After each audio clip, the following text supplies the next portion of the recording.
Give engineers inspect the summary video. Full refurb, full caulking, all new bolts everywhere. Connections look good. Ladder to the roof looks good.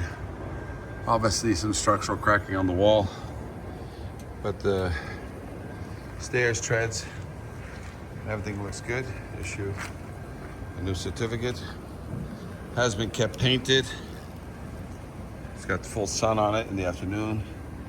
New bolts, some minor cement, but this wall is just crazy.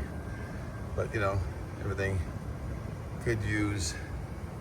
You should stay on top of the cracked cement wall.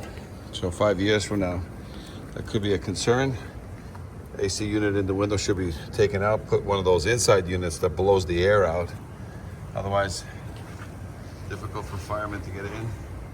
This tree needs to be cut back a little bit, and these things here are gonna run into people's eyeballs. Okay, otherwise she looks good. The ladder looks good going down. Treads standardized.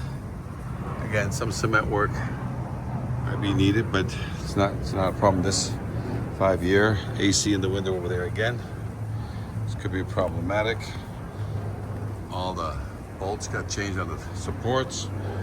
She's good. She's good for paint. She's good for another 5 years. Any questions for our skip engineers?